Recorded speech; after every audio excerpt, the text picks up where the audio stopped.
माहिरा को मॉडलिंग का बहुत शौक था। वो अपना सारा समय मेकअप और मॉडलिंग की प्रैक्टिस में ही निकाल दिया करती थी। माहिरा मिडिल क्लास फैमिली से थी। जब भी वो अपनी माँ से मॉडलिंग करने के बारे में पूछती, उसकी माँ उसे शादी के बाद में करना कहकर टाल दिया करती थी। ऐसे ही एक दिन उसके कॉलेज में मॉडलिंग ऑडिशन चल रहा होता है और माहिरा अपनी माँ कुसुम के पास आकर उनसे कहती है, माँ, हमारे कॉलेज में मॉडलिंग ऑडिशन चल रहा है, क्या मैं उसमें हिस्सा ले लूं? तब कुसुम कहती है, अरे मुझसे क्या पूछ रही है, जाकर अपने बाप से पूछ। पापा, क्या मैं हिस्सा ले लूं? बेटा, जाकर अपनी माँ से पूछ। मैं आप दोनों की बेटी हूं, कोई फुटबॉल नहीं जो इधर उधर उछालते रहते हो। बेटा, एक बार तेरी शादी हो जाए ना, फिर जो तेरे दिल में आए वो करना। माहिरा के मन में ये बात बैठ जाती है कि एक बार उसकी शादी हो जाए, फिर जो उसके मन में आए वो कर सकती है। समय यूं ही बीतता जाता है और माहिरा की शादी रोहन नाम के एक लड़के से हो जाती है। रोहन माहिरा को बहुत प्यार करता था और इसके साथ वो वादा भी करता है कि वो माहिरा के सारे सपने पूरे करेगा। शादी के बाद अगले दिन जब वो मेकअप कर रही होती है तो उसकी सास उषा उससे कहती है, बहू, अगर लाली लिपस्टिक लगा ली हो तो मेरे लिए एक कप चाय बना दे। सासू माँ, चाय तो मैं बना दूं, पर उससे ना मेरी ब्यूटी खराब हो जाएगी। गैस की आग से अगर मैं काली हो गई या जल गई तो मैं मॉडल कैसे बनूंगी? मॉडल? अरे ये मॉडल कहाँ से आ गई बीच में? रोहन ने शादी के समय मुझसे वादा किया था कि वो मेरे सारे सपने पूरे करेंगे और मुझे ना मॉडल बनना है, मॉडल। ऐ? वो मूंग मसूर की दाल, आने दे उसको, अभी बताती हूँ। मेरी नई नवेली बहू को क्या पट्टी पढ़ाए जा रहा है। उसके बाद माहिरा आंखों पर खीरे लगाकर लेट जाती है। इतने में ही वहां रोहन आता है। उसे देखकर उषा उससे कहती है, अरे क्या बोला तू? बहू को मॉडल बनाएगा? तू बीवी लाया है या हीरोइन? माँ, अगर माहिरा मॉडल बनना चाहती है तो इसमें गलत क्या है? हमें तो इसका सपना पूरा करने में इसका साथ देना चाहिए। वैसे मेरा एक दोस्त है, रॉकी। वो कई लड़कियों को मॉडल बना चुका है। मैं माहिरा की बात उससे करूंगा। आया बड़ा बात करने वाला। तेरा मतलब क्या है? ये महारानी आंखों पर खीरे मूली लगाकर पलंग तोड़े और मैं इसकी सेवा करूं? बहू लाया है या सास? रोहन के पास माँ की बातों का कोई जवाब नहीं होता और वो वहां से चला जाता है। ऐसे ही दिन गुजरते चले जाते हैं। उषा सारे घर का काम किया करती और माहिरा सारा दिन लाली लिपस्टिक लगाती और मॉडलिंग की प्रैक्टिस करती रहती। एक दिन उषा माहिरा से कहती है, बहू, जरा एक बात बता, तू कुछ भी बना लेती है क्या? हाँ माँ जी, बना लेती हूँ ना। हाँ, अब तूने की ना पते की बात। क्या क्या बना लेती है? हाँ, मैं बातें बना लेती हूँ, उल्लू बना लेती हूँ और सेल्फी लेते हुए मुंह बना लेती हूँ। अरे राम जी, क्या बुरे कर्म किए थे मैंने जो मुझे ऐसी बहू मिल गई। अरे मेरे तो भाग्य ही फूट गए।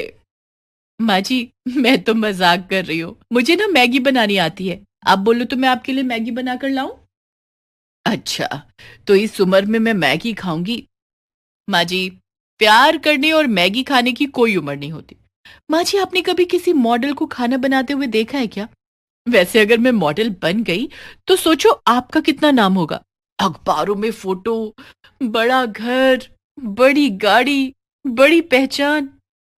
अच्छा बहू सुन, 2 महीने के अंदर तू मुझे एक अच्छी सर्वगुण संपन्न बहू बनकर दिखा देगी तो मैं तेरा सपना पूरा करने में तेरी मदद करूंगी। क्या माँ जी, आप सच कह रही हैं? आप मेरी मदद करेंगी? बस फिर क्या था। माहिरा मोबाइल में देखकर 1 महीने में खाना बनाना सीख जाती है। घर के सारे काम अच्छे से करने लगती है। उषा को यह सब देखकर बहुत खुशी होती है और वो आराम से अपने दिन गुजारने लगती है। अब माहिरा घर का सारा काम करती और उषा बैठे बैठे सास की तरह ऑर्डर झाड़ती रहती। ऐसे ही 2 महीने बीत जाते हैं और एक दिन माहिरा रोहन से कहती है, सुनिए जी, माँ जी ने मुझे 2 महीने का टाइम दिया था। अगर मैं घर का सारा काम सीख लूं तो वो मुझे मॉडल बनने की इजाजत देंगी और मेरी मदद भी करेंगी। वो सब तो ठीक है माहिरा, पर मुझे लगता है कि तुम्हें मॉडलिंग का ख्याल छोड़ देना चाहिए।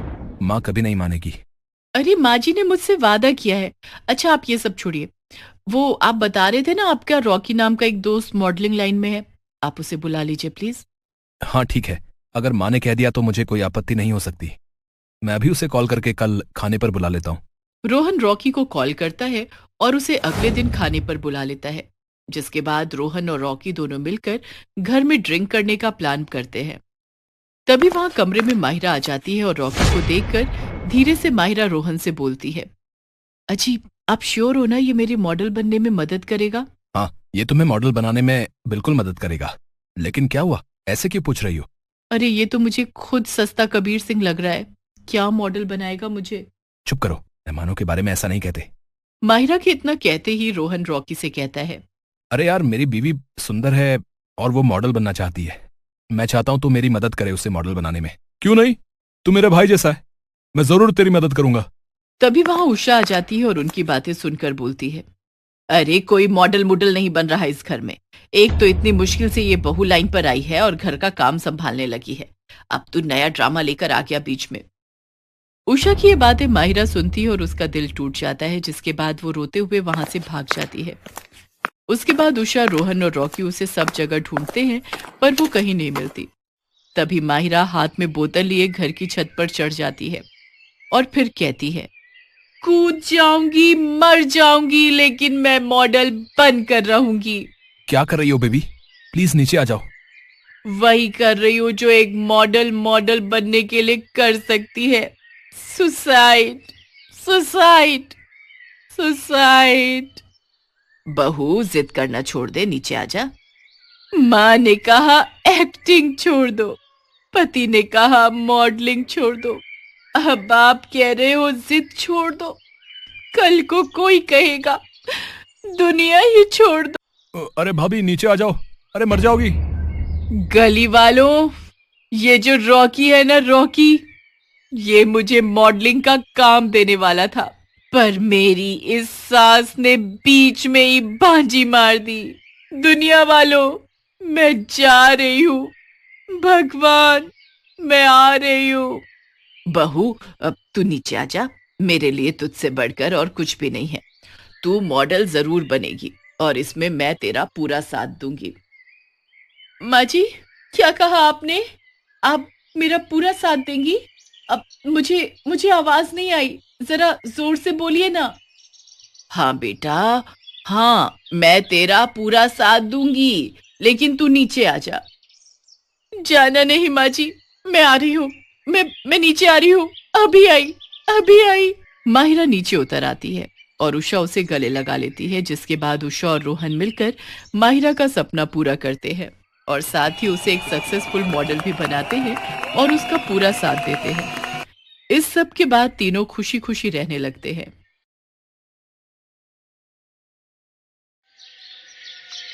मेघना श्यामलाल और सुजाता की इकलौती औलाद थी, इसलिए वो लाडली भी थी। उसके पिता श्यामलाल किताबों की दुकान चलाते थे। मेघना भी अपनी पढ़ाई पूरी करके अब अपने पिता के साथ ही दुकान पर बैठती थी। मेघना बेटी, ला तेरे बालों में तेल लगा दूं? कितने दिन हुए तूने सिर की मालिश भी नहीं करवाई। लंबे बाल रखने का शौक है, पर तेल भी तो लगाया कर। माँ, तुम हो ना मेरे बालों की देख रेख करने वाली, तो मुझे क्यों चिंता होने लगी? अच्छा, ससुराल चली जाएगी तो खुद से ही अपने सारे काम करने होंगे तुझे। क्या माँ, मैं तो वहाँ भी तुम्हें ही ले जाऊंगी।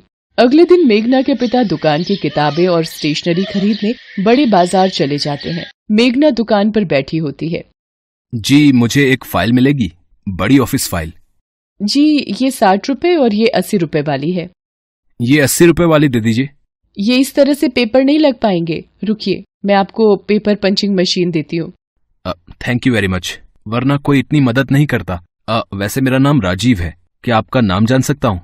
जी, मेरा नाम मेघना है। धीरे धीरे मेघना और राजीव दोस्त बन गए और अक्सर एक दूसरे को वक्त देने लगे। और फिर एक दिन, मेघना, विल यू मैरी मी? हाँ राजीव, मैं भी आपसे बहुत प्यार करती हूँ। राजीव और मेघना अपने परिवारों में बात करते हैं और दोनों की शादी हो जाती है। मेघना अपने ससुराल आती है। राजीव के परिवार में राजीव के अलावा उसके माता पिता और छोटे भाई बहन थे। रिचा, अपनी भाभी को कमरे में ले जा। जी क्या? मैं अभी और इसी वक्त आता हूँ। अच्छा रुकिए, मैं आता हूँ। राजीव, अभी इस वक्त कहाँ निकल रहे हो? बेटा, आज तो तुम्हारी शादी हुई है और बहू को यूं अकेले छोड़कर जाना जरूरी है क्या? माँ, ऑफिस में कुछ वर्कर्स दंगे पर उतर आए हैं, तो मेरे बॉस ने मुझे अर्जेंट बुलाया है। अब नौकरी में तो ऐसा ही होता है ना माँ, मुझे जाना होगा। मैं मेघना को समझा दूंगा, वो समझदार है। मेघना, मुझे थोड़ी देर के लिए ऑफिस जाना होगा। वर्कर्स स्ट्राइक करके ऑफिस में अपनी मांगों को लेकर तोड़फोड़ कर रहे हैं। जैसी ही बात सुलझेगी मैं आ जाऊंगा। मुझे भी बुरा लग रहा है ऐसे तुम्हें अकेला छोड़कर जाते हुए। कोई बात नहीं राजीव, पहले काम जरूरी है। मेघना राजीव को जाते हुए देखती है और कहती है, राजीव सुनो, जल्दी आना। राजीव ऑफिस चला जाता है। अरे माँ, राजीव भैया कहाँ गए? राजीव के ऑफिस में कुछ मजदूरों ने दंगा कर दिया है, इसलिए उसे जाना पड़ा। राजीव ऑफिस पहुंचता है, वहाँ पर वर्कर्स दंगा कर रहे होते हैं। अरे मोहन, सुरेश, ये क्या तरीका है मांगे पूरी करवाने का? इसे मारो सबसे पहले तो, ये मालिक का चहेता है, इसे ही मारो मारो मारो। सब वर्कर राजीव पर डंडे बरसाने लगते हैं। राजीव के सिर पर चोट आती है और वो वहीं मर जाता है। सारे वर्कर डर जाते हैं। अरे मालिक की गाड़ी आ गई, भागो भागो। राजीव, ये क्या हुआ? राजीव सर, ये तो मर चुके हैं। हमें ये बुरी खबर राजीव के परिवार को देनी होगी। बॉस राजीव के घर फोन करके राजीव के मरने की खबर देता है। ये नहीं हो सकता, मेरा राजीव नहीं। पिता का फोन हाथ से छूट जाता है। वो बड़ी मुश्किल से सबको ये बात बताता है। मेरा राजीव, ये क्या हो गया?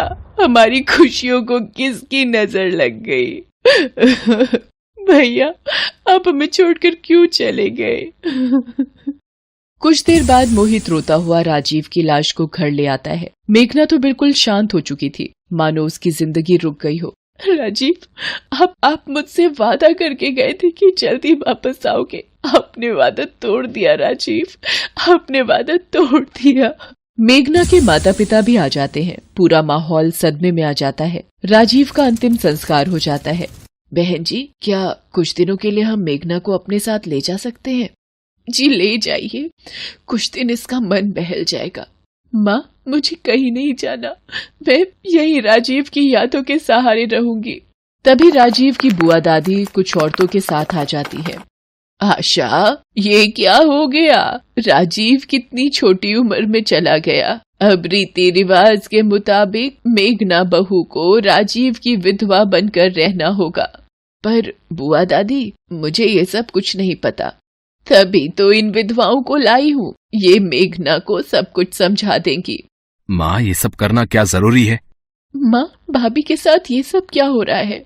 ये आजकल के बच्चे हमें बताएंगे रीति रिवाज। चलो, तुम लोग मेघना को सफेद साड़ी पहना लाओ, फिर इसके सिर के बाल उतरवाने हैं। माँ, ये बहुत ज्यादा हो रहा है। भैया के जाने की इतनी बड़ी सजा, इसमें इनकी क्या गलती है? आशा जी, मेरी बच्ची के बाल मत उतरवाइए, मेरी बच्ची ये सहन नहीं कर पाएगी। सब लोग चुपचाप मेघना के साथ होते अन्याय को देख रहे थे। मेघना को सफेद साड़ी पहनाकर चौकी पर बिठा दिया जाता है। नाई मेघना के बाल उतारने के लिए उस तरह निकालता है। बुआ दादी, क्या ये सब जरूरी है? अभी इसकी उम्र ही क्या है? अब किस्मत ही फूटी हुई है इसकी। विधवा योग था तो अब पूरी जिंदगी विधवा बहू बनकर ही रहना होगा। मेघना रोए जा रही थी। सब लोग उसके साथ ये सब होता देख रहे थे, पर कोई भी उसके लिए कुछ कर नहीं पा रहा था। मेरी बच्ची मेघना, भाभी। मेघना बिल्कुल मायूस हो चुकी थी। उसके आंसू सूख रहे थे। उसकी किस्मत का फैसला भगवान के हाथ में था। तभी मोहित तेजी से मेघना की तरफ जाता है और उसका हाथ पकड़कर घर के मंदिर की तरफ ले जाता है और मंदिर में रखे सिंदूर को मेघना की मांग में भर देता है। सब लोग हैरान रह जाते हैं। ये क्या अनर्थ कर दिया इस लड़के ने? विधवा बहू से शादी कर ली। चलो चलो यहाँ से, कैसे पापियों का घर है। मेघना मोहित को चाटा लगा देती है और कमरे में जाकर फूट फूट कर रोने लगती है। आशा, कहीं न कहीं मोहित ने जो किया है वो ठीक ही तो है। मेघना से शादी करके मोहित ने मेघना की जिंदगी में फिर से रंग भर दिए हैं। अभी उस बेचारी ने देखा ही क्या है। शायद आप ठीक कह रहे हो जी, हम भी तो ये सोच सकते थे, पर पुराने रीति रिवाजों के पल्ले में बंद कर आज एक बहू के साथ अन्याय कर रहे थे। मेघना, मेरी बच्ची, मैं जानती हूँ राजीव की यादें तुम नहीं भुला सकती, पर तुम्हें इस हालत में देखकर राजीव की आत्मा भी दुखी होगी। सब लोग मिलकर मेघना को समझाते हैं और मोहित के फैसले की सराहना करते हैं। मेघना की जिंदगी में फिर से एक बार रंग भर जाते हैं। एक विधवा बहू की शादी करके खुशियां मेघना की जिंदगी में फिर से दस्तक देती हैं।